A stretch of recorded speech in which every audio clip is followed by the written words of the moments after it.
So hey guys, what's up? This is Ezekiel, and welcome back to the next episode of the Battle Cats Evolution series. Yeah, so in the last video, we talked about the witch cat, and so today, we are finally going to be going on to this cat that I promised to do in the past couple of videos, and that, my friends, is the Pogo Cat. Not the Pogo Stick Cat, but the Pogo Cat.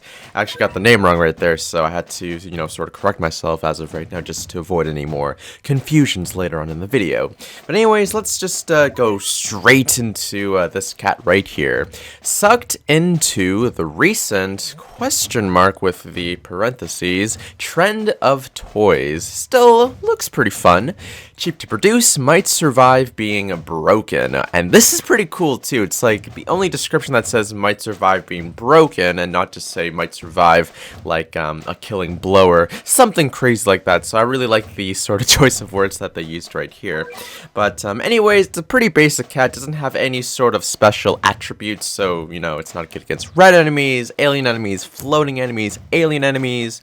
Or did I already say alien enemies? I feel like I did. I meant to say angel enemies, but it doesn't have any special attributes to make it, be good against those particular sort of guys, and it's just a very basic cat with the added bonus of being able to survive lethal hits with a 50% chance. So really think of this cat as like a tank cat that's able to, or that has the chance to potentially survive a killing blow. It can also do just a little bit more damage, so, it's nothing too crazy special. In fact, it's not even, like, that crazy good either, because, because, I keep saying because a lot of times, sorry, I'm staring right here, but the fact that it's only able to possibly survive hits kind of questions its reliability when you're using it in battle. But anyways, we'll get into the logistics of all that stuff, I guess, a little bit later on. So, the next form right here is the Masai Cat. The Masai Cat or the Masai Cat, not too sure. I've always said the Masai Cat just because that's what, it's literally Ma and Sai, so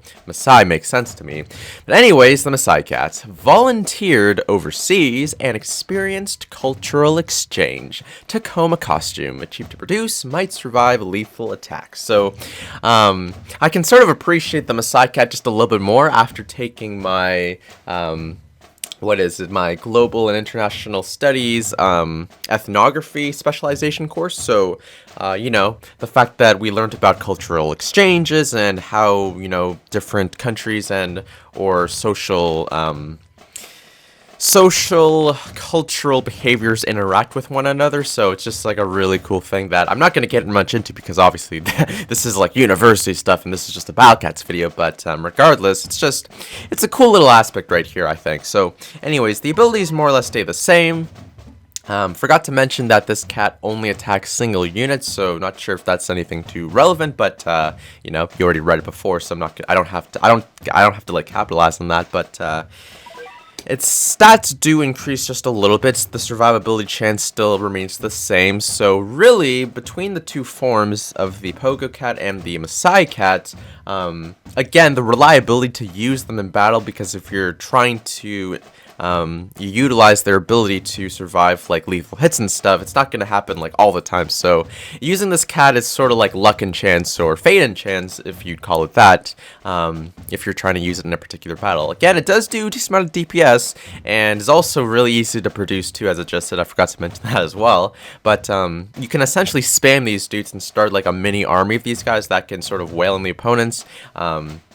If you're able to do that, and if you're lucky, if they survive the killing blows and stuff, but it's just not too reliable, which is like the main problem of this guy right here. But in its true form, which is, I believe, is the Yankshi Cat or the Jiangshi Cat. I'm pretty sure you don't pronounce the J-I because, I don't know. It's just something that I learned from reading other words of a similar structure, let's say. But regardless, the Yankshi Cat actually fixes this problem completely, as we're about to read right here. So Horror movie maniac, or real ghost.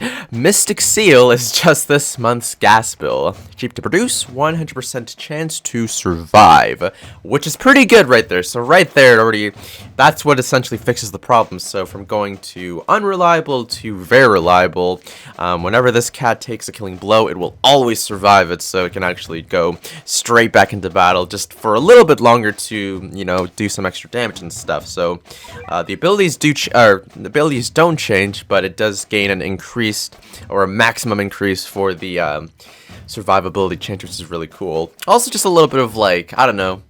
I wanted to get back to the whole Yankee thing.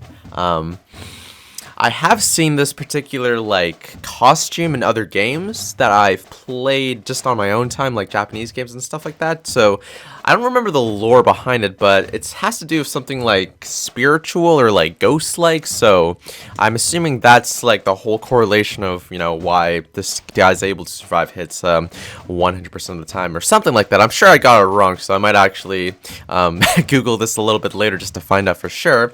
But just to it's really interesting stuff.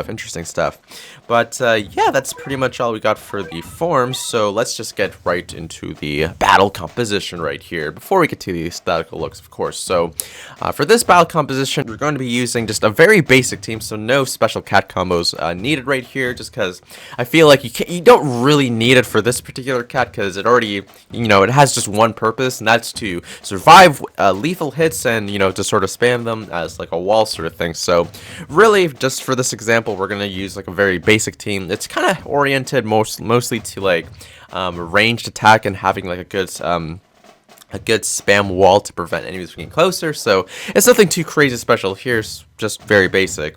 But anyways, let's just move on to the actual aesthetical looks of the cat right before we get to the battle, of course.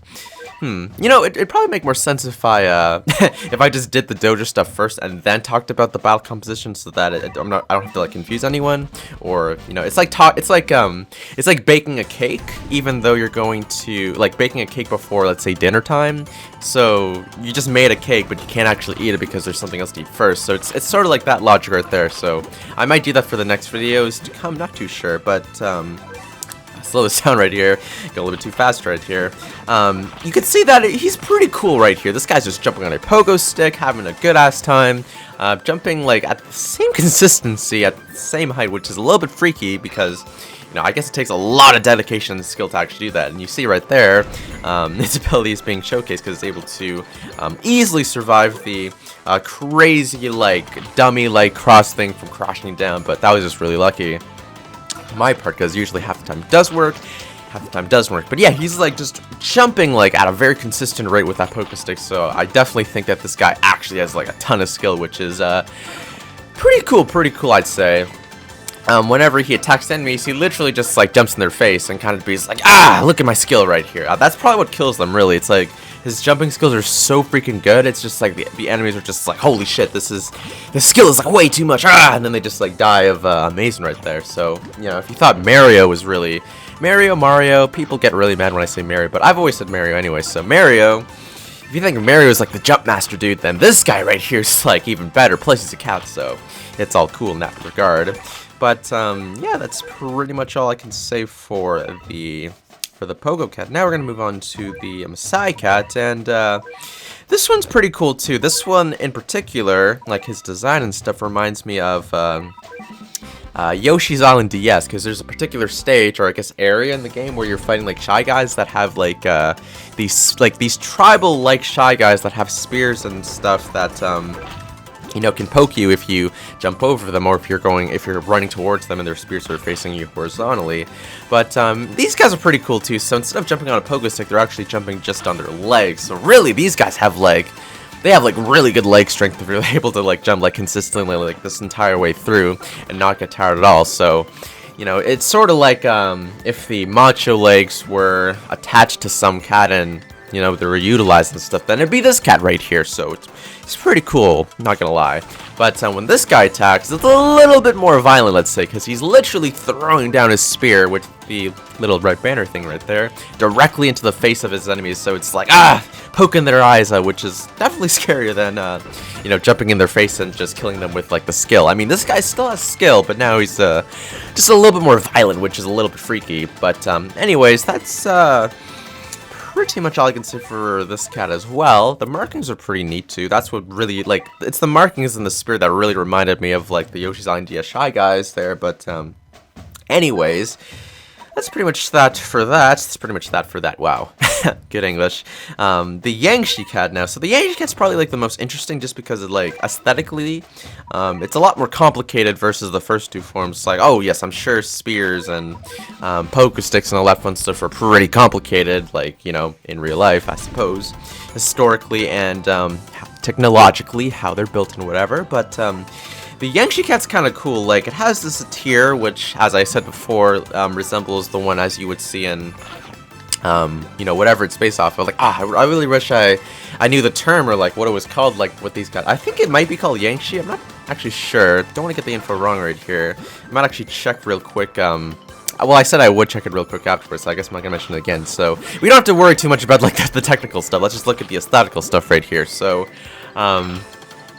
he does the same sort of thing as he did before, where he's jumping on his legs, but this time he's kind of like putting his hands forward, so in a way, it sort of looks like he's jumping squats, if that makes sense. Like, you know how you do regular squats? You typically put your hands out, and then you just, like, stand perfectly straight, and then you lower your knees just a little bit, so you go in, like, in an up and down motion just to, like, you know, strengthen the legs and stuff. Not the legs, I think, what are these called? I can't remember the body parts. Okay, we're just gonna say legs for the sake of legs, because, you know, I did very bad in the, that particular gym test when we're talking about the body parts and whatever, and same with biology. But, basically, it looks like this guy's just doing, like, squats all the time, which is, like, really, really funny, I think. And, the fact that he has, like, this little, hat attachment kind of like bobbing up and down kind of adds to the funny effect right here, which is pretty neat. And also like the flappiness of the paper thing, which is apparently his monthly bills. That's kind of just covering his face and revealing his face every now and again as he jumps up and down. So just basically this guy looks pretty cool, pretty funny, cool, and I just like him a lot. So that's really all I can say for this guy as well.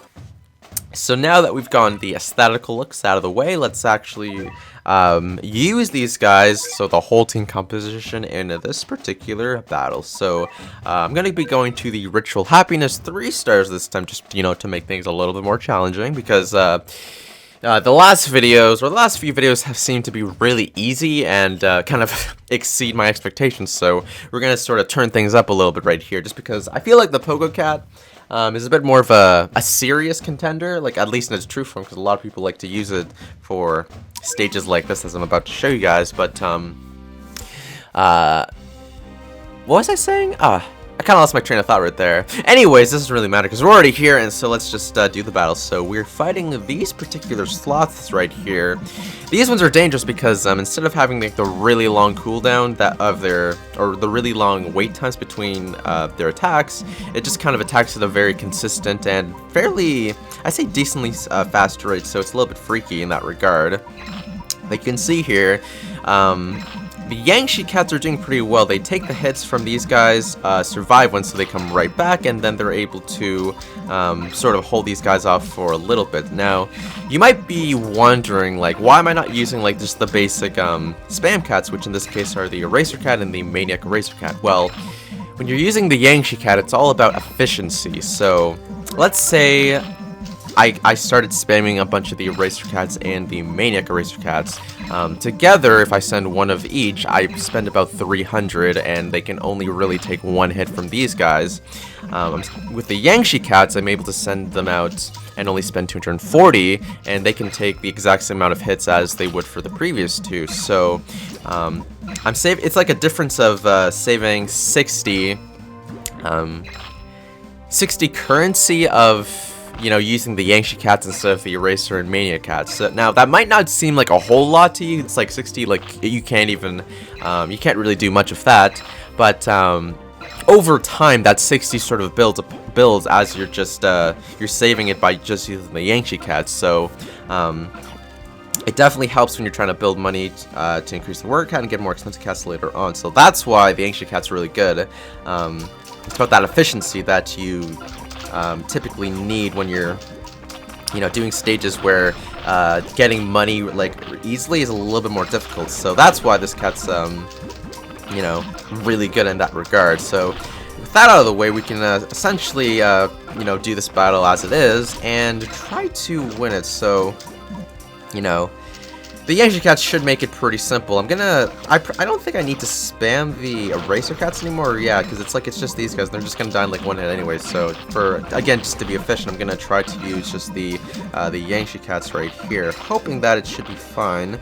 I'll try to send these guys as I can. It looks like everyone else died, so really, I should just be focusing on sending the Dragon Cats because they have enough range to deal with this. But yeah, you can see that, you know, the Yankshi Cats are doing pretty well. Again, efficiency, they still act decently well for spam cats because of the fact that they can survive lethal hits, or at least one lethal hit before they go down. So, yeah, I don't know. It's not a whole much else to talk about, really, unless, other than just, like, winning this battle at this point. So, you know, I guess enjoy the jumping Yankshi Cats as they sort of jump, not so much in sync, but they jump in an interesting sort of line. Like, I think that's the coolest part too, just with the Yankshi Cat in particular. Like, I'm not sure why, but like, if you ever spam like a whole wall of them, it's just like you just see like an endless barrage of these jumps that are continuously falling down to the opponent. It kind of reminds me of a little bit of Naruto, like at least the really early episodes where, I don't know, whenever Naruto does like the Shadow Clone Jutsu and then like he's going from the air and then like jumping down onto his opponents, like it kind of reminds me of that sort of scenario, which is just, it's just really cool to me. But anyways, keep forgetting just to keep sending out the Dragon Cats, otherwise like this is going to be a really long time right here, but I don't know. I really don't have to finish this fight because I think you guys get the idea that you know, the Yankshi Cats can be pretty powerful against enemies like this. So if it's enemies that have whether or not they have a slow attack speed or a fast one, if they do a lot of damage and you're trying to just be efficient with your money, then Yankshi Cats are definitely the way to go right here. I think what I'll do, because like I feel like it'd be kind of lackluster for me to start this battle and not actually win it, so I decided that we will finish this battle right here. It's just gonna take a little bit of time, so that's a bit unfortunate, but hey, what can you do about it? But it shouldn't be too long now. There's only one of them left, and with all of the Dragon Cats that I've been able to muster now, it should be pretty easy. So I'm gonna start spamming all these guys back again, just because they're all gonna die right here. And if I'm not careful, oh shoot, okay, this could be bad. I might lose all of the Dragon Cats that I just like built up right here, because you know, what's gonna be coming right here might be a little bit too much. It's the red bun, so not sure if this is gonna be fun right here. And another problem is that we have too many units, so it'll be a little bit difficult for me to do this. But I think if we're lucky, right? Oh, the Dragon Cats they're tough, okay? So they're not like super weak. So you know, in a way, they're sort of surviving lethal hits themselves, but not really, because they're just, you know, they're just really strong. Now I'm getting a little bit worried here because the pressure from that what's it called, like the otter and then the kangaroos with the bun, it's kind of making me a little bit worried about the Dragon Cats, because like if we lose a Dragon Cat, it's going to be a lot more difficult to actually win this battle. But thankfully, to my luck right there, the red bun goes down relatively not quickly as I would have hoped, but fast enough so that it's like no longer an issue. So now it's just a matter of dealing with these sloths again, and also the added otters and whatnot. And because we have a surplus of money now, there's really not an issue of running out of money anytime soon. That black kangaroo is a little bit annoying though. Like you saw that kind of push through the lines and it kind of, you know, killed most of these dragons anyway. So, alas, life is difficult. Life is difficult right here, but it should be fine. I can just kill that kangaroo, please. Just die, kangaroo. Come on. I have like all these air attack damages and they're like literally not doing anything. Like, this is the struggle when you have cats that just aren't doing the job right here. I know this is the third stage, and oh man, another black kangaroo. I know this is like the third stage and stuff, so it's difficult in and of itself, but still, man, I expected much more greatness from these guys right here. Well, seeing that this is going to take a little bit more time, like I know I said that I was going to finish this because, you know, it's pretty cool, I think, but you know, I don't want to sit here for too long because like we're actually really close to like the 20-minute mark already unintentionally. So we're just gonna end things off there. But do I recommend the Jiangshi Cat, or the Pogo Cat, I should say? I definitely recommend getting it. It's not like a bad cat. Like you can definitely use it in scenarios like what I just showed you right here. So you know, if you're trying to be efficient and the enemies are just they're in the correct conditions for you to actually use the cat, then you should be good to go. So yeah, guys, that's pretty much gonna be it for this video. If you enjoyed it, oh wait, so sorry, went ahead of myself right there. So yes, I do recommend getting this cat if possible. It's pretty easy to get, so shouldn't be too difficult. Just gotta be you have a little bit of luck and you should be able to get the cat. But anyways, now I'm gonna go on to the conclusion right here. So that's pretty much gonna be it for this video. If you enjoyed it, then hit that like button, comment, and subscribe, and stay tuned for more Battle Cats Evolutions videos in the future. If you have any suggestions for cats that you would like to see in future episodes, just let me know in the comment section below, and expect to see them, you know, in, well, future episodes if I decide to take a look at them. Anyways, guys, that's gonna be it. Thanks for watching, and I'll see you guys next time. Woo!